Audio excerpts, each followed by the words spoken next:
Ah Pascal, je te cherche partout. Voilà, Faut dire que demandé, je suis là. faut dire que ton terrain est tellement grand.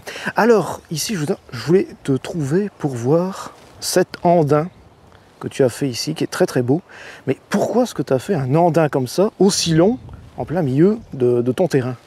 Ah ben, il y a plusieurs raisons. La première raison, c'est qu'on a décidé qu'on ne voulait rien exporter comme matière du terrain.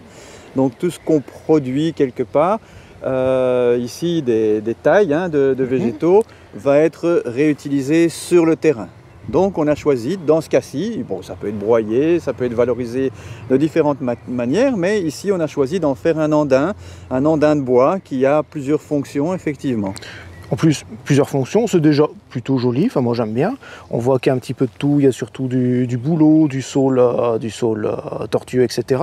Alors ces fonctions, on va dire, c'est surtout pour augmenter un peu la biodiversité, pour servir de petit abri, de petit habitat à la faune de ton jardin. Oui, bien sûr, donc c'est un endroit dans lequel ou sous lequel vont se réfugier énormément d'animaux, donc que ce soit des insectes ou des petits animaux, la petite faune, les hérissons, ils vont adorer évidemment. Des batraciens, des crapauds par exemple, ça oui, batraciens, crapauds, tous ces petits animaux vont trouver refuge là-dedans, nidification, reproduction et effectivement se mettre à l'abri des prédateurs. Alors ici on a un très bel andin, mais ce n'est pas tout. Tu as la chance d'avoir un très grand terrain et de pouvoir justement y consacrer une large surface pour, on va appeler ça une prairie fleurie. Donc tu as laissé pousser en fait la flore indigène, tout ce qui pousse naturellement, et tu vas passer un petit peu à la tondeuse autour. Ça a un aspect très naturel, ça a aussi un aspect très soigné, mais pourquoi as-tu laissé justement pousser toutes ces fleurs ? Bah effectivement, il y a le côté un petit peu fainéant, donc on les tousse un petit peu et sincèrement, si je devais tondre toute cette surface, ça me prendrait des heures et des heures. Ça prendrait un temps fou, ouais. Bon, c'est pas très malin. Et ce qu'on a choisi de faire effectivement, c'est d'avoir ce mélange de fleurs, de graminées qui à la fois vont fournir de la nourriture aux insectes qui vont attirer les pollinisateurs dont encore une fois j'ai besoin pour polliniser mes fleurs sur les arbres fruitiers. Et alors en même temps on a quelque chose qui est, comme tu l'as souligné, assez joli. Donc on ne taille que les chemins, on taille autour des arbres et pour le reste on laisse la prairie vivre sa vie et pour le plus grand bonheur je dirais des petits et des grands insectes. Alors tu laisses pousser effectivement pas mal de plantes et il y a justement un endroit que j'ai trouvé ça très amusant où tu laisses pousser une plante très particulière et on va la voir tout de suite. D'accord. C'est bien ce qui me semblait. Non seulement tu laisses pousser la flore, mais tu laisses surtout pousser des ronces. Mais quelle idée! Pourquoi tu fais ça, Pascal? Bah écoute, ici, pour une raison que je ne m'explique pas, j'ai vu apparaître des ronces. Et à ce moment-là, j'avais un choix. Ou bien je les adopte, tu coupes tout, ou bien tu les adoptes. Je me bats, ouais, effectivement. Je me bats, mais c'est une bataille qui est perdue d'avance. Donc j'ai décidé de les adopter et de laisser pousser un roncier. Donc je vais effectivement un jour avoir un très très beau roncier. Ce roncier, il aura plusieurs fonctions aussi. D'une part, il va accueillir de nouveau toute une faune, ouais. Un tas d'animaux, beaucoup d'oiseaux qui vont pouvoir venir nicher dans le roncier et qui seront à l'abri des prédateurs, chats et autres rapaces. Et aussi, il y aura des fleurs, donc encore une fois, attraction des pollinisateurs, et alors pour tout le reste de la faune qui viendra s'y loger. Sans compter que la ronce est aussi une plante haute pour pas mal d'insectes, notamment certains papillons.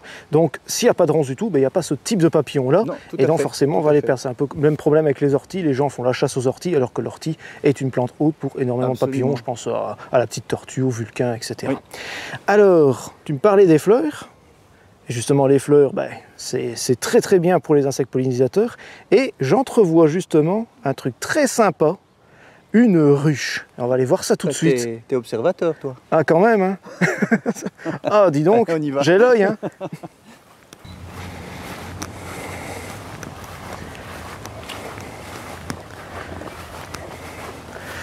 Alors voilà cette fameuse ruche. Alors on va parler un peu plus doucement parce que j'ai entendu tout à l'heure que le nichoir était habité. On va pas trop les déranger. Alors cette ruche justement, qu'est-ce qu'elle a de particulier? C'est une boîte C'est une boîte vide. Enfin, on aime bien dire que c'est une boîte pleine d'amour. C'est en fait une ruche de biodiversité. Donc c'est une ruche qui est là pour accueillir des abeilles. Point barre. Et uniquement les abeilles, et donc pas aller récupérer du miel. Il n'y a pas une notion de production derrière. Il n'y a aucune notion de production, c'est juste un abri. Donc ce qu'on espère, c'est attirer un essaim, comme ça a été le cas dans la ruche qui se trouve là. On va aller voir ça tout de suite. On va attirer un essaim et elles vont construire leur rayonnage. Il y aura du miel, mais c'est uniquement pour elles et pour leur nourriture. Et donc forcément, ce sont des abeilles sauvages, ce sont des abeilles indigènes qui vont faire un essaim dans ce type de ruche. Oui, enfin la notion d'abeille domestique est très relative. Très relative, oui.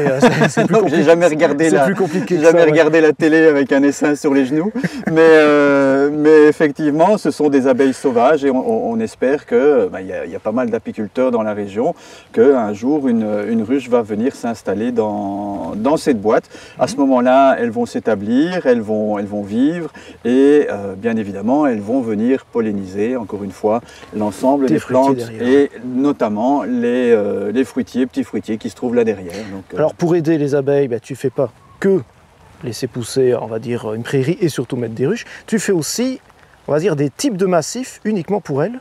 Et on va aller voir ça aussi. D'accord. Je vois que tu as mis aussi des petits rondins de bois et même carrément des petits tas de pierres. Oui, alors ici, on est sur 2 bandes fleuries en L où l'idée générale, c'est de mettre des arbustes ou des plantes à fleurs qui vont fleurir plus ou moins entre fin février jusqu'à octobre-novembre, quoi, pour être sûr de savoir nourrir absolument la plupart des pollinisateurs, mais surtout les abeilles là-bas. Tout à fait, c'est vraiment le but, c'est d'avoir... D'ailleurs, on l'a appelé comme ça, la haie des abeilles, ce sont toutes des plantes mellifères, donc comme tu l'as dit, entre le mois de février, fin février, jusqu'au mois d'octobre, novembre, facilement, on va avoir tout le temps des fleurs. Et les abeilles, les insectes pollinisateurs, quand ils se réveillent, ils vont trouver des fleurs et jusqu'à ce que, tard dans la saison, ils décident de passer en mode hivernage, ils trouveront des fleurs. Oui, parce que je vois qu'il y a un amélanchier, la marquise ici, il y a évidemment un sureau. On a du sophora, on a du tétradium là-bas, j'ai vu qu'il y a un cornouiller mâle qui va fleurir très très tôt, on a de l'aubriette en ce moment, on a une belle cyanus. Bref, effectivement, il y a un petit peu de tout dans les plantes pour être sûr qu'il y a, à n'importe quel moment de l'année, il y a au moins une fleur quelque part. Ah, ici on trouve justement une belle centaurée des montagnes, qui est d'ailleurs remplie de bourdons et d'abeilles, c'est formidable. Et je vois que tu as aussi pensé... À mon avis, tu as pensé à moi, tu as mis une belle vierne-aubier. Et j'en ai vu d'autres des vierne-aubier parce que tu as une autre idée sympa. On va aller voir ça tout de suite là-bas. D'accord. Ouf, on passe vraiment entre les gouttes. Alors, j'avais fait ma petite transition avec la vierne parce que je savais qu'il y avait une vierne-aubier ici. Mais il y a plein d'autres arbustes indigènes. J'ai vu que tu as mis de la bourdonne, tu as mis du fusain, tu as mis du cornouiller sanguin, il y a un petit charme, il y a du prunelier, il y a de l'églantier. Et non seulement c'est indigène, mais surtout ils sont plantés extrêmement serrés. Mais pourquoi donc? Eh bien voilà, c'est une technique de plantation de mini-forêts plantées sur un lit de copeaux, etc. Et effectivement, c'est planté dense et ce qu'on espère, c'est que ça fasse un buisson bien dense qui va qu'on va laisser pousser, qui va effectivement protéger des vents parce qu'on est fort exposé au vent du sud-ouest et qui servira encore une fois de refuge à la faune. Est-ce qu'on peut dire que c'est vraiment été planté avec ce qu'on appelle maintenant la méthode Miyawaki, du nom du botaniste japonais, qui a un peu lancé cette idée-là de plantation très dense Oui, c'est ça. C'est vraiment l'idée de la plantation dense. Les plantes, en fait, apparemment, quand on les plante de cette manière-là, vont pousser beaucoup plus vite, beaucoup plus verticalement. Parce qu'ils cherchent le soleil, en fait. Elles vont chercher le soleil, mais apparemment, elles se soutiennent aussi dans leur croissance. Donc, Oui, puis on le remarque aussi dans certains massifs, les plantes quand elles sont rassemblées poussent finalement bien mieux et finalement plus vite que si elles sont très isolées. Et donc ici c'est le cas justement, ça va pousser très fort et très vite. Oui, c'est vraiment ce qu'on attend d'elles. On a un grand besoin de cette protection contre le vent. Donc allez-y les filles! Alors protection contre le vent pour protéger cette belle mare, cette pierre belle mare.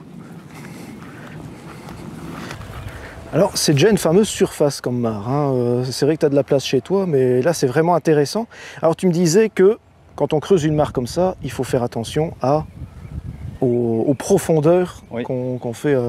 Donc on va regarder son orientation. Ici on a le sud de ce côté-là, le nord de ce côté-là. Et donc le côté sud de la mare est beaucoup plus profond. On descend ici à 1,40 m. Et puis on a tout un replat, donc on reste à 1,40 m. Et puis on va remonter petit à petit par paliers vers le nord. Le principe, c'est que les rayons du soleil qui sont incidents vont toujours garder une certaine zone d'ombre en profondeur. Voilà. Et donc la vie qui va se trouver dans la mare, quand on est en plein été et qu'on a un grand coup de soleil et des grandes chaleurs, va pouvoir aller se réfugier dans une partie de la mare où l'eau reste plus fraîche, plus tempérée. Et les plateaux sont là pour accueillir différentes sortes de plantes. Toutes les plantes ne croissent pas à la même hauteur. Et donc chacune cherche son endroit idéal en fait dans la mare. Il y a des vrais aquatiques, il y a des subaquatiques, etc. Donc en fonction de la hauteur, on a une faune, enfin d'abord une flore, mais après une faune effectivement tout à fait différente. Ok. Alors au final, ici on est sur un très grand terrain, donc forcément tu as fait une grande mare, tu as fait des grands bosquets, des grands massifs ou une très grande prairie. Mais chez vous, même dans des petites surfaces, vous pouvez quand même faire quelque chose pour aider la nature. Un tout petit bassin, une toute petite mare, ça peut servir même sur 1 m². Vous pouvez laisser juste une toute petite portion de votre gazon sans tonte, ce sera très très bien aussi. Ou faire un petit massif avec des plantes sauvages, avec des plantes indigènes qui vont fleurir toute l'année. Bref, on vous donne quelques bonnes idées pour pouvoir faire quelque chose pour aider la nature chez vous.